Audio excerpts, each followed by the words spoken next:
Salmo 139, vamos a leer los versos 7 al verso 12. ¿A dónde me iré de tu espíritu? ¿Y a dónde huiré de tu presencia? Si subiere a los cielos, allí tú estás. Y si en el Seol hiciere mi estrado, he aquí, allí tú estás. Si tomare las alas del alba y habitar en el extremo del mar, aún allí me guiará tu mano y me asirá tu diestra. Y si dijere ciertamente las tinieblas me encubrirán, aún la noche resplandecerá alrededor de mí, aún las tinieblas no encubren de ti, y la noche resplandece como el día, lo mismo te son las tinieblas que la luz. Hemos puesto el barco en dirección a tener un conocimiento mucho más profundo de Dios. Yo le decía, hay maneras de acercarse a Dios, muchas maneras. Hay una expresión que dice, todos los caminos conducen a Roma, pero no todos los caminos conducen a Dios. Y cuando pensamos en acercarnos a Dios, en tener un conocimiento más profundo, no sé si más acabado, pero diría más preciso de Dios, porque el tener un conocimiento errado de Dios fue el mensaje que Juan el Bautista vino a dar. Juan el Bautista vino diciendo arrepentíos. Esa palabra que significa cambio de mente, cambio de giro, un cambio drástico de una dirección que se va para tomar otra dirección, pero también es el cambio mental, el cambio de paradigma. Hasta ahí, hasta que Juan, el último profeta del Antiguo Testamento, según lo dice el Señor Jesús mismo, hasta ahí había un concepto de Dios. Y ese concepto de Dios, hasta ahí era un Dios desconocido. Un Dios que no se podía ni siquiera mencionar su nombre, ¿no? Todos los masoretas, los que escribían, los escribas, los que hacen las copias bíblicas, cuando salía el nombre de Dios, el nombre innombrable, iban y se bañaban 7 veces porque era un nombre tan puro, tan sagrado, tan tremendo, que era imposible escribirlo simplemente de la forma tradicional. Entonces, había que hacer todo un rito, una ritualidad de santificación para escribir ese nombre. Y hasta el día de hoy, el pueblo judío no nombra este nombre. Nombra todos los otros nombres de Dios, Adonai, Elohim, etcétera, etcétera. Pero el nombre revelado a Moisés en el capítulo 3, verso 15 del Éxodo no es nombrado. Y eso nos habla de un acercamiento a Dios, de una revelación de Dios parcial. Por eso llamamos la teología la revelación parcial o general, que es una revelación parcial, y la revelación especial, que está centrado exclusivamente en la persona del Señor Jesús, que es una revelación ya más profunda, más acabada, más precisa de Dios. Así que cuando nos acercamos a Dios desde ese punto de vista, evidentemente que tener una concepción de Dios no precisa puede también producir una fe errada, una fe errónea. Y el Señor se lo dijo a la samaritana, ¿cierto? Ustedes adoran lo que no saben, lo que no conocen. Adoraban, sí, como cualquiera, como los judíos. Recuerden que los samaritanos solamente reconocían el canon pequeño, ¿no? El canon significando de que ellos reconocían solo los primeros 5 libros de Moisés y no reconocían ningún libro más. Entonces ellos solo reconocían ese canon, y dentro de ese canon evidentemente está la Torá, la ley, y la ley mostraba a un Dios no revelado en la totalidad. Sin duda, si uno lee el Génesis, al empezar el libro de Génesis ya sabemos que Dios es un Dios creador, ¿cierto? En el principio creó Dios los cielos y la tierra. Por lo tanto, este Dios creador, revelado, dado a conocer, manifestado, solamente un aspecto, un atributo de Dios, que era el Dios que crea, el Dios que se revela a través de su creación. Cuando leemos los versos que acabamos de leer del Salmo 129, vamos a tocar el tema Dios es omnipresente. Domingo pasado tocamos Dios es omnisciente, que todo lo sabe, ¿cierto? Que su conocimiento es acabado. Dios no es un Dios que va creciendo en conocimiento, sino que Él ya lo sabe absolutamente todo. Y cuando pensamos en Dios omnipresente, inmediatamente decimos, bueno, Dios está en todo lugar. Pero solo esa expresión es poco precisa. Decir Dios está en todo lugar, pero también está todo Dios en ese lugar. Porque uno podría pensar Dios está en todo lugar, entonces se subdivide para estar en todo lugar. Se multiplica para estar en todo lugar. No, Dios está en todo lugar, pero en todo lugar que está completo, ¿cierto? No una parte de ello. Yo no sé cuántos de ustedes han leído muchos libros que hablan del tema, pero también se habla en el mundo en general, en la cultura general, se habla sobre los viajes astrales. ¿Alguien ha escuchado esa expresión? Un viaje astral. ¿Qué es un viaje astral? Generalmente los viajes astrales lo hacen los brujos, los hechiceros, o alguna persona que ha tenido alguna experiencia mística de desdoblarse, de salir del cuerpo. Generalmente escuchamos esta historia, alguien que por un proceso traumático, un accidente, una operación, de repente salió del cuerpo y se miraba desde el techo, miraba cómo lo estaban operando, ¿cierto? O cómo en el accidente comenzó a ver las personas, la gente que se acercó, la situación, y la miraba desde esa perspectiva. Ahora, ¿por qué sabemos que la miraba de esa perspectiva? Porque esa persona en algún momento determinado volvió y despertó y contó la experiencia de lo que había vivido, y hay montones de libros con respecto a aquello. Y hay un librito también, Hay vida después de la vida, escrito también por un cristiano por ahí. Pero cuando hablamos de los viajes astrales, generalmente la gente dice que aquellos que hacen viajes astrales tienen la capacidad de viajar a muchos lugares. Pueden estar en Nueva York y a la vez pueden estar en Beijing y a la vez pueden estar en Seúl y a la vez pueden estar en Santiago de Chile. Pero cuando uno escudriña bien lo que se está diciendo a la luz de la Escritura, una persona que pudiera tener la capacidad de viajar astralmente, de salir de su cuerpo en el espíritu y viajar a todo lugar y estar en todos lugares a la vez, diríamos que tiene una capacidad de Dios. Solo Dios puede estar a la vez en todo lugar, ¿cierto?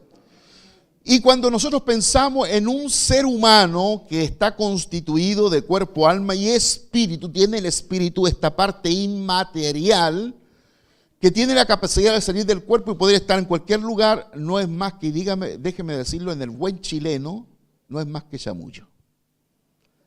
Es imposible que el espíritu humano, que es finito, limitado, tenga la capacidad de estar en todos los lugares a la vez en una experiencia astral. Quien diga eso está chamullando, está contando el cuento del tío, ¿no?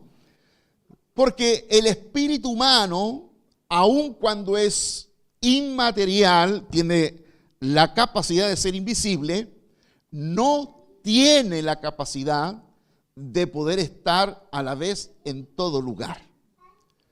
Capacidad que solo Dios tiene. Amén. Solo capacidad que solo Dios tiene. Solo un espíritu infinito, sin limitaciones de tiempo y espacio, tiene la capacidad de ser omnisciente y de poder estar en todo lugar y a la vez completamente todo. Por lo tanto, cuando hablamos sobre estos aspectos, nuestros espíritus humanos son espíritus finitos, limitados, con limitaciones fronterizas ontológicas, y no pueden ni nunca podrán ser capaces de estar en más de un lugar al mismo tiempo. Mire lo que dice el verso 7 del Salmo 139, mantenga abierta su Biblia, open the Bible, y ¿a dónde me huiré de tu espíritu? ¿Y a dónde huiré de tu presencia? Hablando el salmista, recordemos, el salmista tiene muchas experiencias con Dios. Esto es el resultado de la vivencia, de la experiencia. Los salmos tienen una particularidad, que son la experiencia de aquellos que han escrito los salmos. Por lo tanto, cuando pensamos en esta expresión, estamos diciendo derechamente que es imposible escapar, salir. Yo lo decía pensando en el radio que usan los aviones, que usan los barcos pesqueros para ver ese cardumen de peces. Dios tiene un radio y en ese radio nadie se escapa. Todos estamos en el radio de Dios.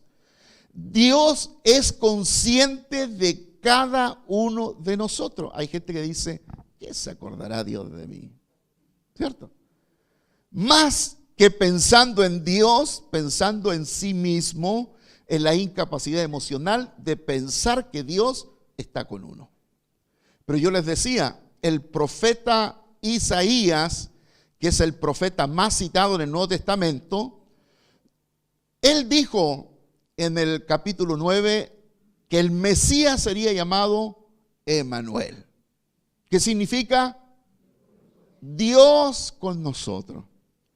Por lo tanto, aun cuando Dios es un ser tan tremendo, tan infinito, tan inmutable, tan poderoso, también es Dios con nosotros.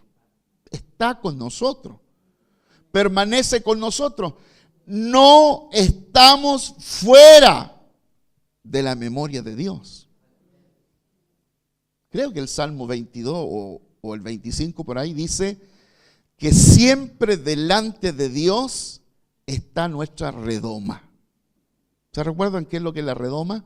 Era como una botella donde se echaba un agua especial o un perfume. Pero aquí el salmista está hablando, Dios está hablando de cómo Dios está consciente de nuestras lágrimas y cómo nuestras lágrimas llenan esa redoma, esa botella. Por lo tanto, nosotros siempre estamos en la memoria de Dios. Dios no nos olvida jamás. Y lo otro, hablando el Evangelio con respecto al culto, dice que el Señor está en medio de nosotros. Donde hay 2 o 3 congregados, invocan su nombre, he aquí yo estoy en medio de ellos. Por lo tanto, esa omnipresencia de Dios, siendo manifestada, siendo dada a conocer, solo un espíritu infinito tiene la capacidad de la omnipresencia.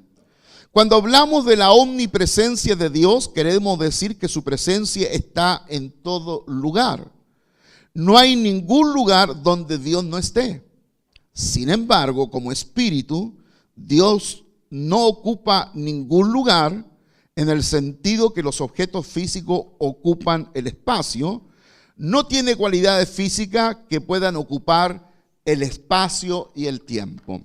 Hay una filosofía que se llama el panteísmo.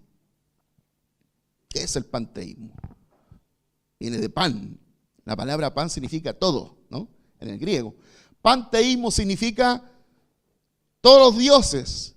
Es la creencia que cree que todo es Dios y Dios está en todo lugar.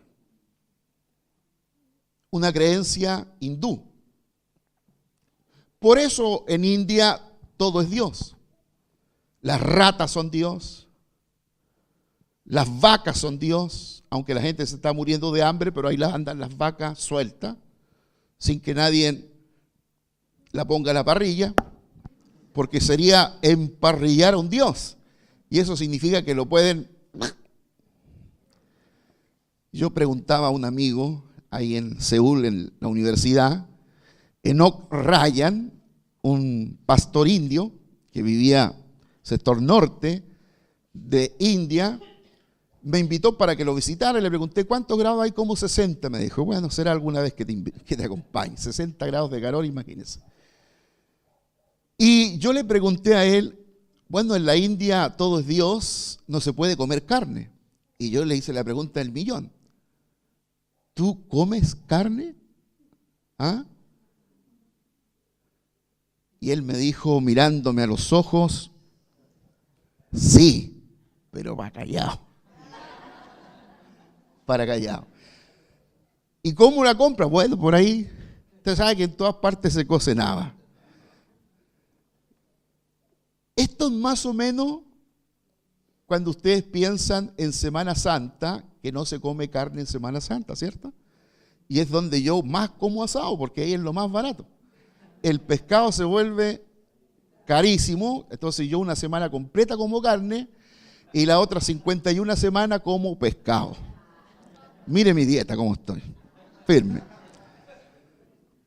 Así que cuando nosotros pensamos en el panteísmo y esta filosofía de pensar que todo es Dios y Dios está en todo lugar, de repente en esa polémica, ese debate teológico de la historia, algunos decían cuando Dios está en todo lugar, entonces yo puedo pegarle una piedra, una patada y le pego a Dios, porque Dios está en todo lugar. Entonces lo que hay que entender, que cuando nosotros hablamos Dios está en todo lugar, no estamos pensando en el panteísmo. Estamos pensando que la omnipresencia de Dios traspasa las limitaciones naturales de tiempo y espacio. Cuando decimos Dios está en todo lugar, no necesariamente estamos marcando que Dios está en un espacio determinado, sino que Dios habita en todos los lugares. Si Dios habita en todos lugares, ¿también habitará en el infierno? ¿Qué piensan ustedes? ¿Qué dice la Biblia? Nos preguntamos los Baucha, ¿no? ¿Qué dice la Biblia? Mire qué dice la Biblia. Verso 8. Si subiera a los cielos, allí estás tú. Y si en él hiciera mi estrado, he aquí, allí tú estás. ¿Está o no? Está, dice la Escritura. La presencia de Dios, Dios está ahí en el infierno a través de su atributo de ser juez. Dios se hace presente, se revela, se da a conocer y nos permite conocer el ser de Dios. Cuando hablamos del ser de Dios, fíjese, yo le decía el domingo pasado, tenemos que casi usar algo de la filosofía para entender esta parte. El ser, la palabra onto del griego significa ser, y la ontología es el estudio del ser. Cuando uno estudia filosofía, lo primero que estudia es la ontología.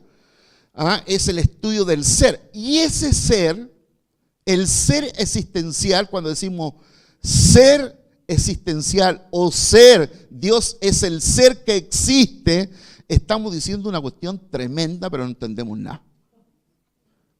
Porque la filosofía no siempre nos ayuda a entender en profundidad a Dios. Por eso tenemos que recurrir a la Biblia. La Biblia sí es preciso para aquello. Dios no está limitado por el tiempo ni por el espacio. Su ser trasciende el tiempo y el espacio. Mire lo que dice el texto de Primera de Reyes 8:27. Pero ¿será posible, Dios mío, que tú habites en la tierra? Es una pregunta que está haciendo Salomón en la dedicación del templo, ¿cierto? Ahí en 1 Reyes 8:27. Pero ¿será posible, Dios mío, que tú habites en la tierra? Si los cielos, por alto que sean, no pueden contenerte, mucho menos este templo que he construido. Mire la pregunta. ¿Será posible que Dios habite en la tierra? ¿Será posible, no? Si los cielos de los cielos de los cielos no lo pueden contener, o sea, los cielos creados, no solo el firmamento, no solo el primer cielo de las aves, segundo cielo del firmamento, las estrellas, sino el tercer cielo, el cielo espiritual, donde está el reino de Dios, donde está el trono de Cristo. Ninguno de estos tres cielos pueden contener a Dios, pero aún así Dios puede estar en la tierra. Sin duda que sí. no está el ser existencial de Dios en estos cielos, porque Dios no cabe en estos cielos, demasiado grande para meterlo en estos cielos. Pero Dios está a través de su atributo omnipresencia. A través de su atributo omnipresencia, Dios está en todo lugar, incluyendo los cielos que acabo de mencionar. Por lo tanto, la clave para entender esta paradoja es pensar en términos de otra dimensión. La barrera que existe entre Dios y nosotros no es una barrera de espacio o tiempo. Encontrarse con Dios no implica un lugar a donde ir o un momento donde transcurrir. Estar en la presencia inmediata de Dios es traspasar el umbral de otra dimensión.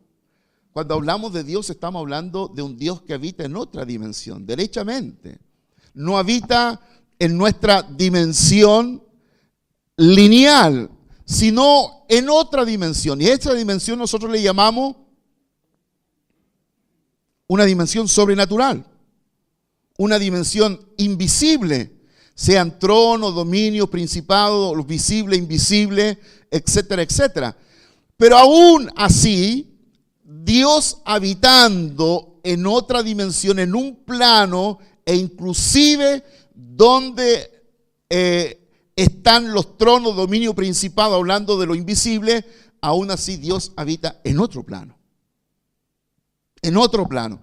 Y eso significa que cuando nosotros tiramos una rayita, un puntito, otro puntito, tiramos una raya, es una dimensión.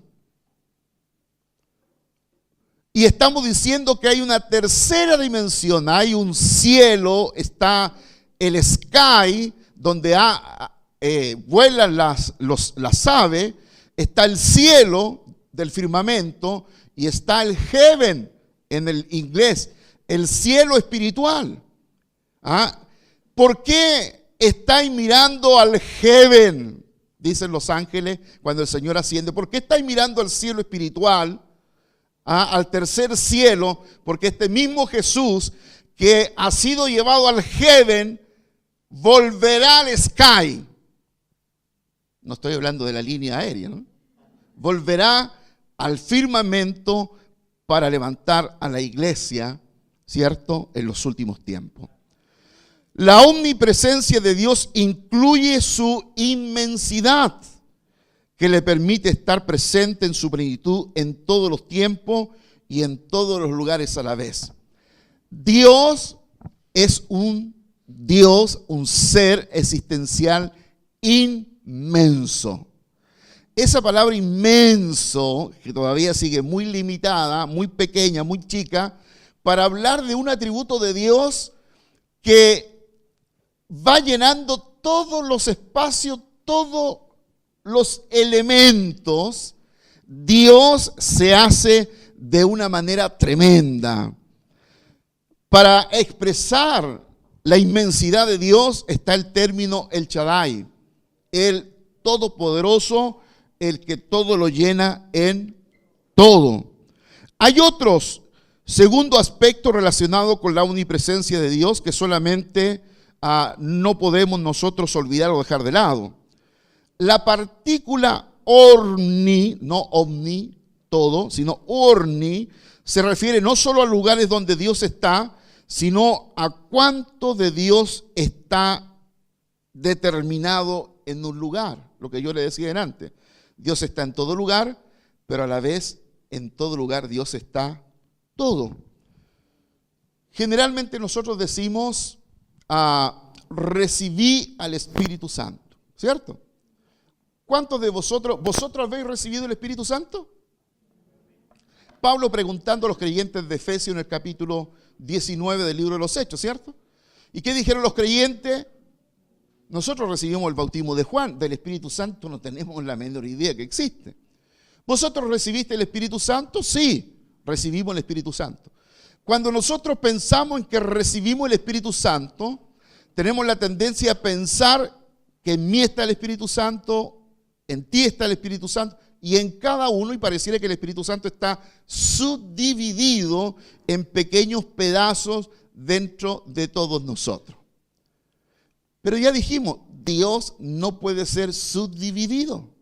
Dios es todo.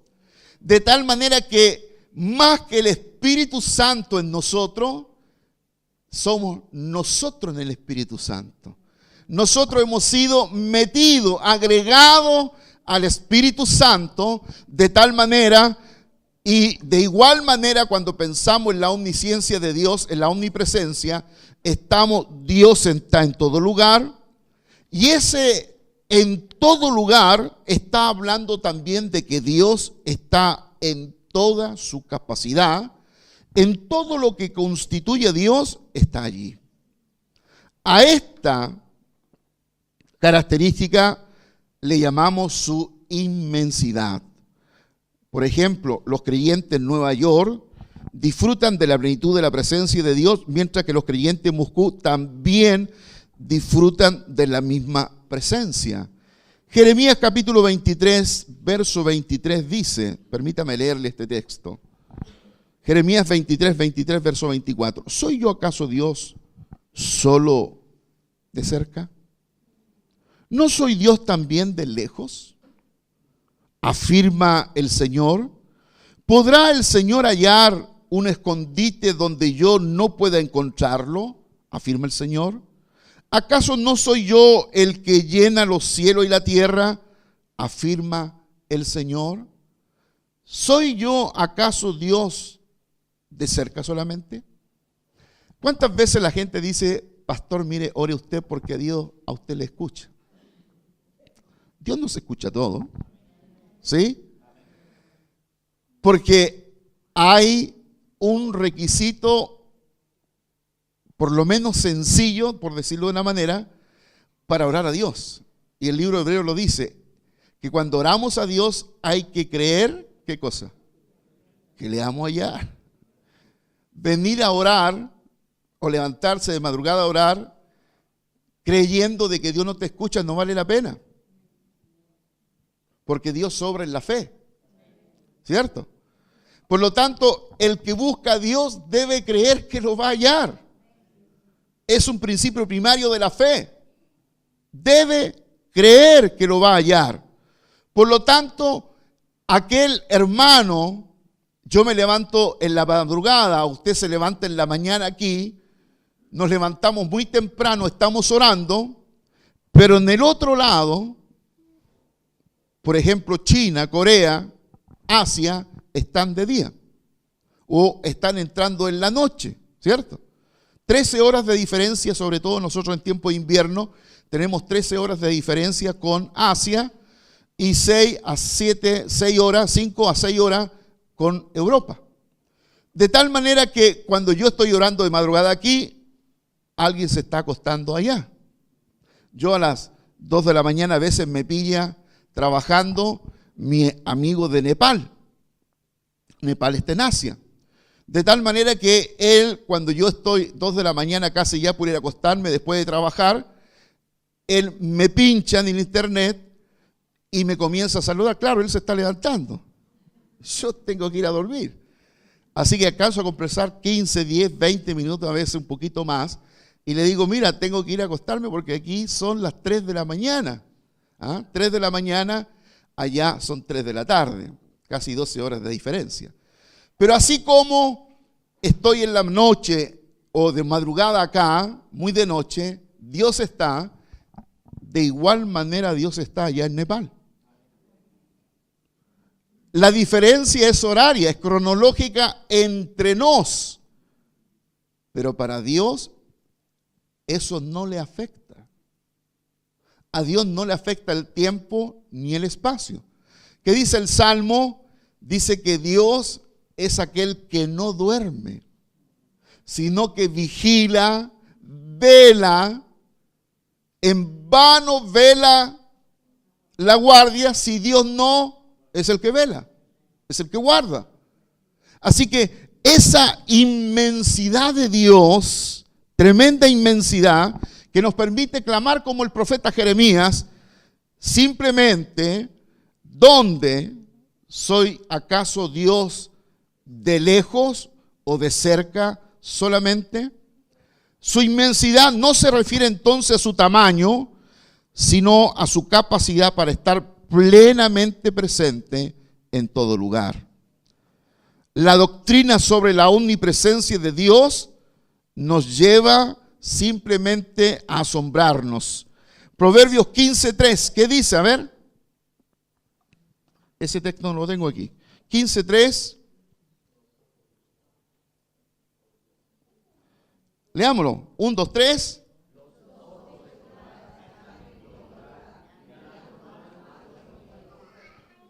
Ok. Los ojos del Señor están en todo lugar. Y eso me hace temer tremendamente. ¿O no? Los ojos del Señor están en todo lugar. De repente hay gente que cierra la puerta y dice, bueno, Dios queda afuera y yo estoy solo dentro. Pero había una iglesia en el Apocalipsis que ocurría eso, ¿cierto?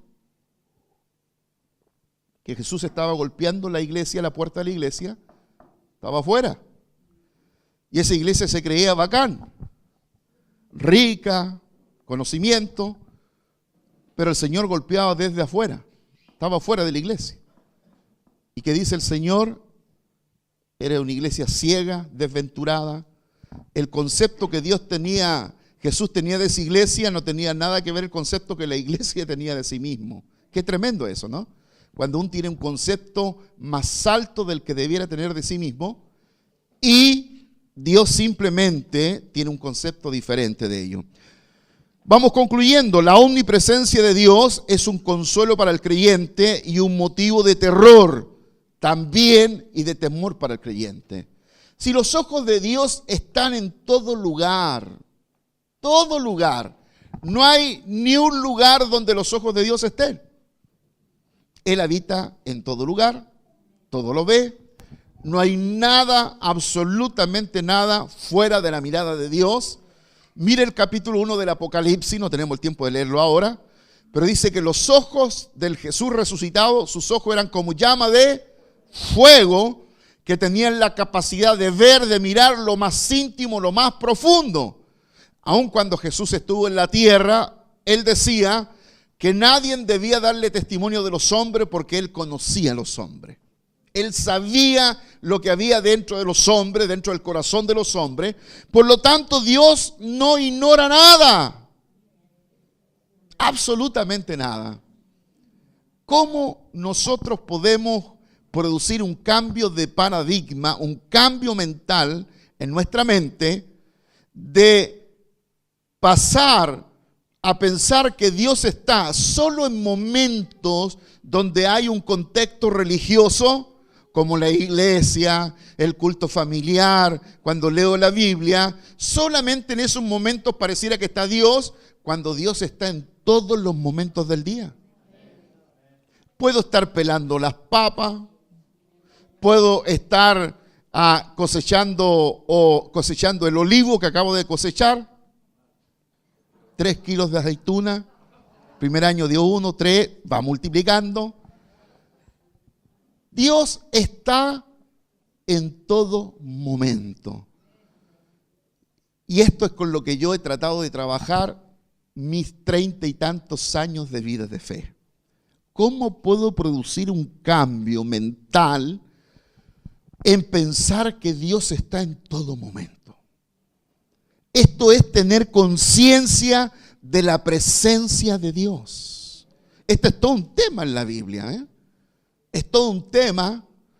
Si Jesús tenía conciencia de su propósito habiendo sido enviado por Dios, si tenía conciencia de su misión mesiánica, si tenía conciencia de su misión como el Cristo, el que iba a dar la vida, es todo un tema. Pero cuando nosotros pensamos en nosotros tener conciencia de la presencia de Dios, yo más de alguna vez lo he mencionado aquí desde el púlpito, de un librito insignificante para muchos, escrito por un cocinero, por un chef, diríamos el día de hoy. ¿no? Un cocinero del antiguo, un cocinero de un monasterio. Y ese cocinero escribió un librito que se llama Cómo vivir siempre en la presencia de Dios.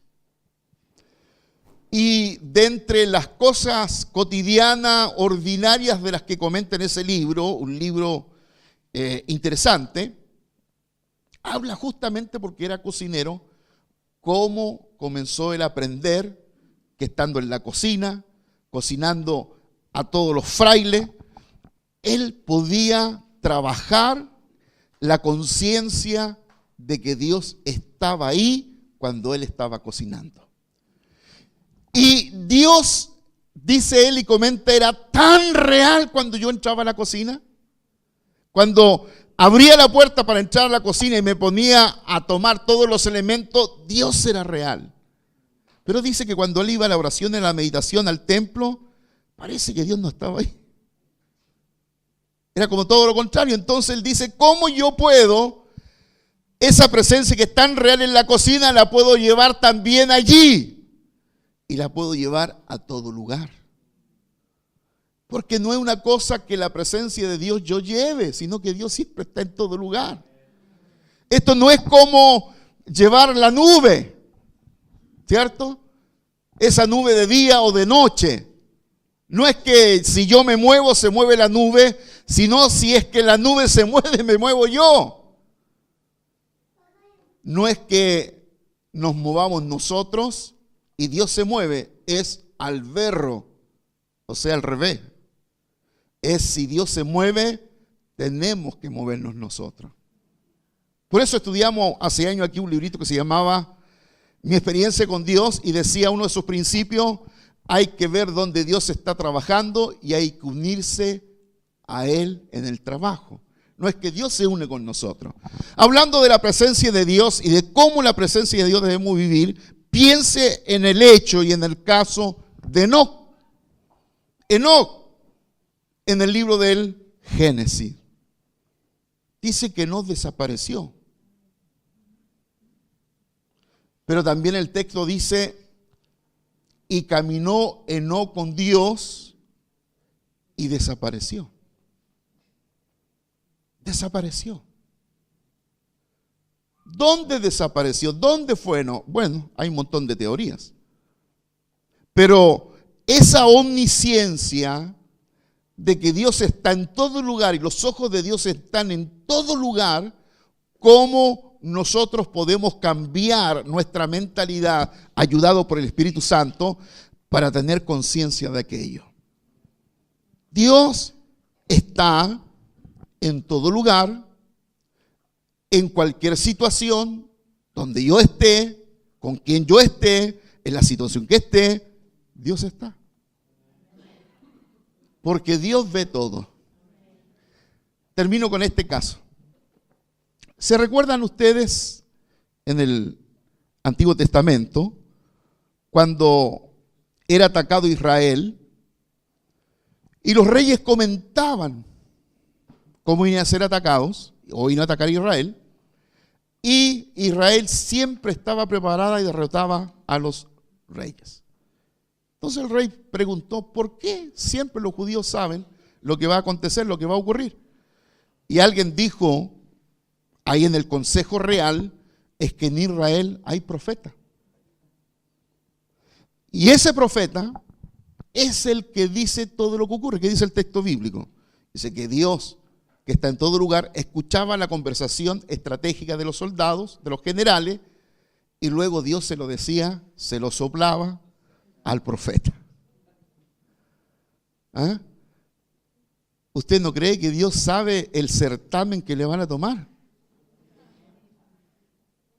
¿Sabe la alternativa? ¿Podrá Dios soplar aquello? Sería tremendo, ¿no? Es la omnipresencia de Dios. El rey David, quien escribe el Salmo, admirado de la omnipresencia, omnipotencia y omnisciencia de Dios, lo dice de esta manera: ¿a dónde me huiré de tu espíritu? ¿Y a dónde iré de tu presencia? Si subiere a los cielos, allí estás tú. Y si en el Seol hiciere el estrado, he aquí, allí tú estás. Si tomare las alas del alba y habitar en el extremo del mar, aún allí me guiará tu mano y me asirá tu diestra. Y si dijere, ciertamente las tinieblas me encubrirán y aún la noche resplandecerá alrededor de mí, aún las tinieblas no encubren de ti y la noche resplandece como el día, lo mismo te son las tinieblas que la luz. Mire, aquí hay un principio, queridos. Generalmente la gente le tiene miedo a la noche. Yo por lo menos no conozco a nadie que le tenga miedo al día. En mi consejería nunca me ha salido, pastor, que le tengo miedo al día. Siempre a la noche.